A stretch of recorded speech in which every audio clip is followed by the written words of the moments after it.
Hello, my name is Dr. Doug Olson.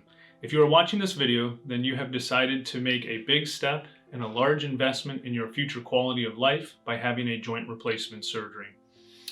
You've decided that you no longer want the pain and stiffness of arthritis to dictate your quality of life and the type of activities that you enjoy.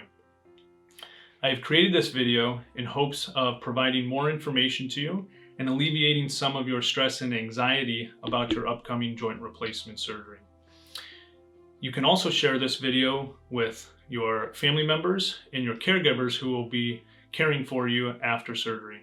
In this video, we will discuss all of the aspects of your upcoming joint replacement surgery, whether it be shoulder replacement, hip replacement, or knee replacement. We will discuss the preoperative evaluation, as well as your hospital stay, your surgery, your postoperative care, and also your recovery once you leave the hospital, and long-term expectations. It is important to remember that every patient's case is specific, and this video is for general informational purposes.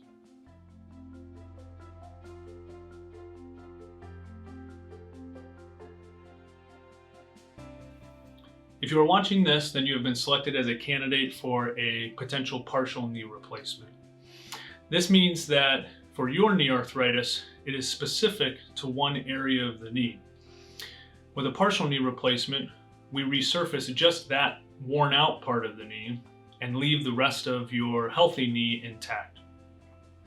With a partial knee replacement, as compared to a total knee replacement, this means that I can leave your own ligaments intact and that I do not have to do any surgery to the kneecap.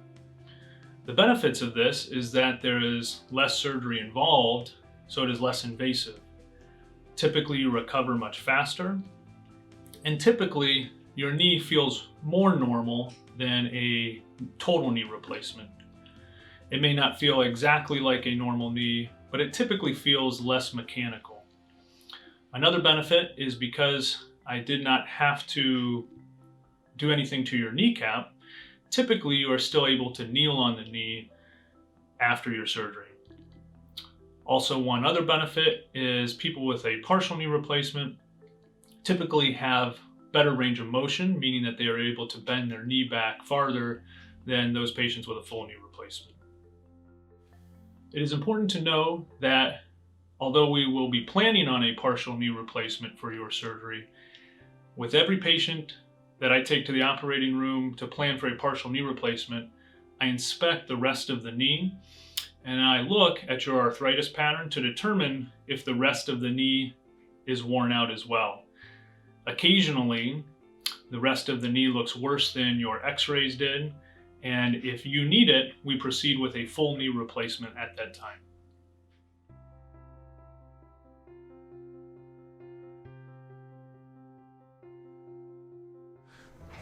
This is an x-ray looking at a knee from the front that is representative of someone who has arthritis, which is specific to one area of the knee. Specifically, we see that on the inside part of the knee, the joint space is narrowed, meaning that the cartilage is worn down, and there is a bone-on-bone appearance. On the outside part of the knee, we can see that there is still more joint space, meaning that there is good, healthy cartilage in that area. This x-ray is a lateral or side view of the knee, again, which is representative of someone who has arthritis focal to just one area of the knee. On this view, we notice that underneath the kneecap, there is still good cartilage, and it is not bone on bone. This is another x-ray of a knee where the x-ray beam is angled underneath the kneecap. The reason we take this view is to determine if there is arthritis underneath the kneecap. For patients who have arthritis specific to one area of the knee, typically they do not have arthritis underneath the kneecap. For instance, here we see that there is a large joint space, which means good cartilage still present between the kneecap and the femur. These are all things that I am evaluating during your preoperative visit as to whether you are a candidate for a partial knee replacement or whether you require a full knee replacement.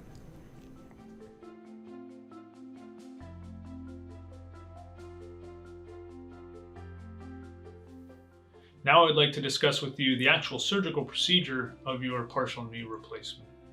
Once you are brought back to the operating room, the anesthesiologist will typically have already discussed with you whether you will be receiving a spinal anesthetic. This is where they use a numbing shot in your back to help make your legs go numb and then put you off to sleep. If this was the case, this will be performed at this time. Then you will be given the anesthetic and you will be put off to sleep. With a partial knee replacement, you will have an incision on your knee that is slightly off center because it is focused over the area of your knee that is worn out. As we discussed before, once I am inside your knee, I look at all of the parts of your knee, and at this point, I determine whether we proceed with a partial knee replacement or whether you need a full knee replacement. If your arthritis is diffuse throughout the knee and looks worse than your preoperative x-ray showed, then we proceed with a full knee replacement. This is pretty unlikely. Usually when we go to the operating room planning on a partial knee replacement, we proceed with a partial knee replacement. However, it is important to know this prior to the surgery. The surgery itself involves me removing just the very arthritic, worn out end of the bone and then putting in an implant to resurface the bone so that the arthritis in that one area of the knee is gone. Typically, all of the stitches that we use when we close your incision are underneath the skin, and typically the skin is glued shut. We then place a sterile dressing over your incision, and you have an ACE wrap over the extremity from your foot up to above your knee on the thigh.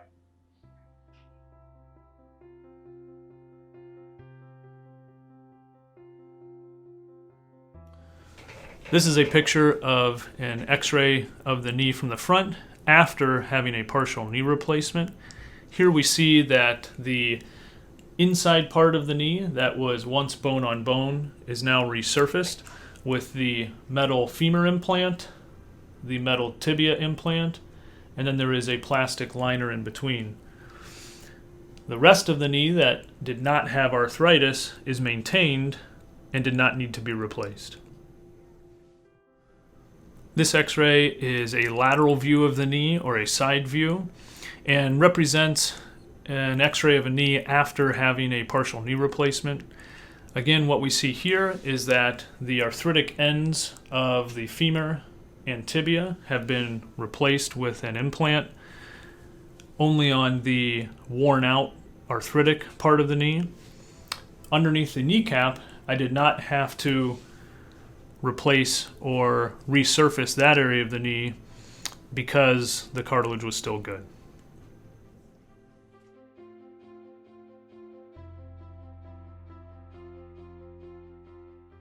There are a number of things that need to be done prior to surgery in order to prepare you to ensure your best chance of a successful joint replacement surgery. Each of these things apply to you whether you are having a shoulder replacement, a hip replacement, or a knee replacement surgery. First, you will need to identify one or multiple people who will be your primary caregivers after surgery, as they will want to watch this video as well in order to better prepare themselves as to how to help care for you. The next thing is we will need to obtain medical clearance from your primary care provider. This entails some basic routine blood work, as well as a urine sample, as well as a nasal swab to ensure that you are not carrying a harmful bacteria on your body.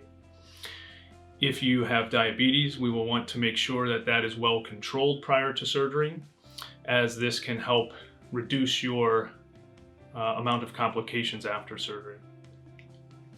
Also, if you use nicotine, such as from cigarettes or any other nicotine devices, it is definitely recommended that you stop all nicotine use prior to surgery, as nicotine is shown to increase your risk of complications such as blood clots and infection.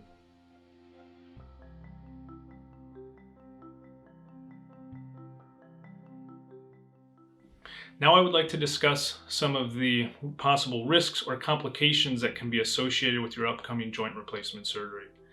This is not meant to scare you, but it is important to discuss these things so that you have a firm understanding of the possible risks associated with your surgery.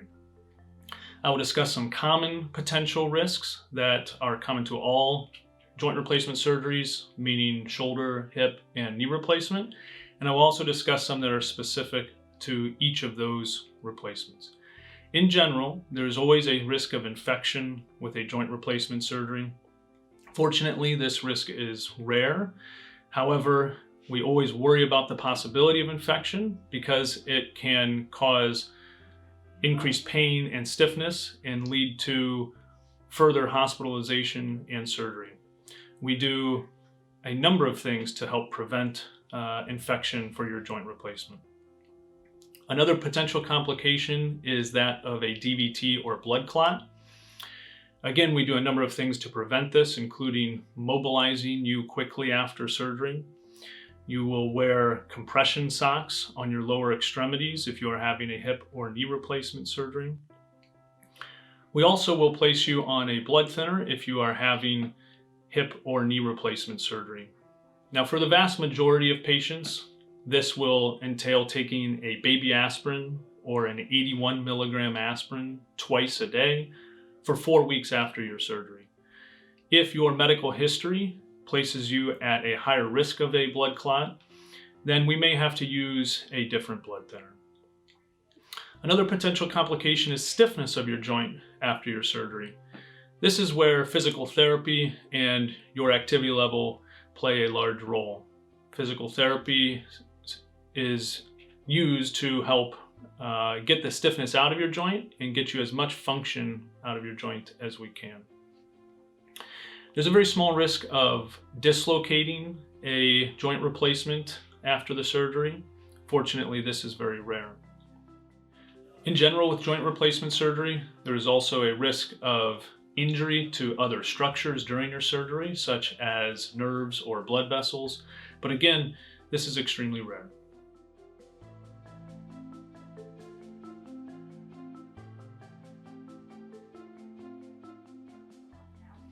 Whether you're having a shoulder, hip, or knee replacement surgery, when you show up to the hospital the day of your surgery, you will be registered at the registration desk. You will then be brought back to the preoperative area where you will meet our excellent preoperative nurses. They will start an IV and likely give you some medication to help relax you. You will then meet the anesthesiologist who will be administering your anesthesia during your surgery, and they will discuss a number of different techniques about the anesthetic to provide you the best and safest anesthetic for you and your medical history. With any joint replacement surgery, the anesthesiologist will discuss a nerve block procedure. This is a procedure done in the preoperative area where the anesthesiologist uses an ultrasound machine to identify and see the nerves around your shoulder, hip, or knee, and then inject some numbing medicine into that area. They typically will place a catheter underneath your skin for shoulder and knee replacement surgeries. This typically stays in for 4 to 5 days and is connected to a ball of numbing medicine. What this does is it blocks your brain's ability to sense some of the pain from your surgery and helps control your pain significantly after surgery. Once all of this is done, you will then be taken to the operating room where you will meet the members of your surgical team. Your anesthetic will begin, and then we will complete your operation.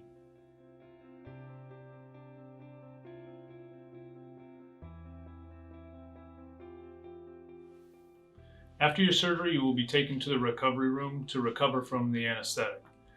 Once you have recovered, you will be seen by the physical and occupational therapist who will show you a number of exercises and also help you get up out of bed and get you walking right away. And we'll make sure that you're safe to go home. Your leg will be wrapped up in an ACE wrap from your foot up to your upper thigh. You will be given compression socks to take home with you, and you will put those on the day after surgery. Typically, you will go home the same day of surgery. Rarely, if needed, you will be kept overnight and will be discharged home the next morning.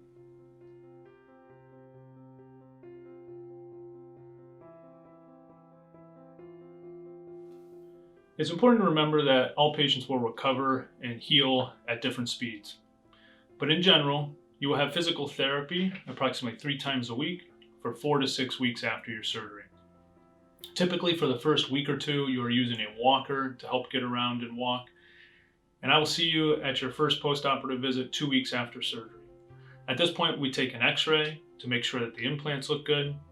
I will inspect your incision and also inspect you for any potential complications. You will have the opportunity to ask any questions at that point and get those answered. You will continue your physical therapy, and usually by 2 to 4 weeks after surgery, you are walking without any assistive devices. I see you at 6 weeks after surgery, and at that point, most people are able to get back to most jobs. When you leave the hospital, you will have appropriate pain medication, and I encourage you to take this when you have pain, but also to try to limit how much you take to prevent the potential side effects from the opioid pain medication. I encourage you to take a stool softener to prevent constipation, and I also recommend that you take an anti-inflammatory such as ibuprofen if you are medically able to. By 6 weeks after surgery, most people have made a significant recovery and their arthritis pain and stiffness is much improved. However, at that point, you will likely still notice occasional aches and pains, particularly at night when you try to sleep. You will continue to recover and improve up to an entire year after your surgery. Also, a commonly asked question by most patients is when they can start showering. Typically, the surgical bandage that we use is watertight and you can start showering right away. The surgical bandage gets removed 5 days after surgery, and then you can start showering with nothing over the incision. We do, however, ask that you do not submerge the incision in water, such as in a pool or in a hot tub, for 6 weeks after surgery, which ensures that the tissue is completely healed. For patients having a shoulder and knee replacement, you will have a nerve block bandage that holds the nerve block catheter in place. This may make it difficult to shower initially for the first few days, but once this comes out, it will be much easier.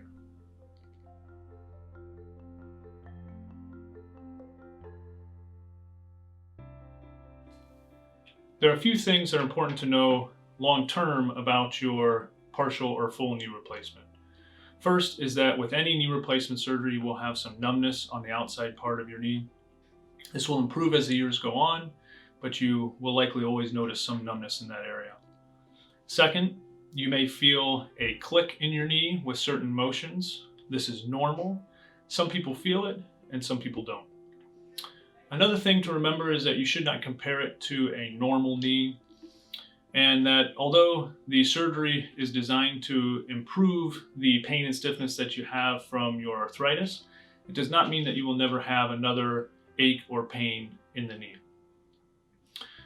On average, you can expect your partial or full knee replacement to last at least 15 or 20 years, sometimes less, sometimes more. I encourage you to be active after your partial or full knee replacement once you have healed up. This involves mostly low impact activities such as walking, hiking, biking, swimming, even skiing. However, we do not recommend that you do high impact activities such as jogging, running, or jumping.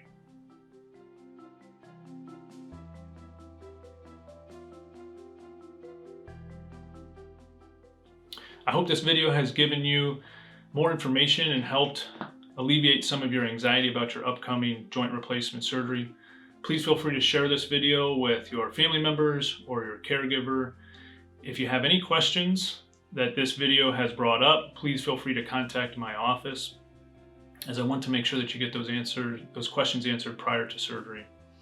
Thank you for entrusting me with your care, and I look forward to seeing you the day of your surgery.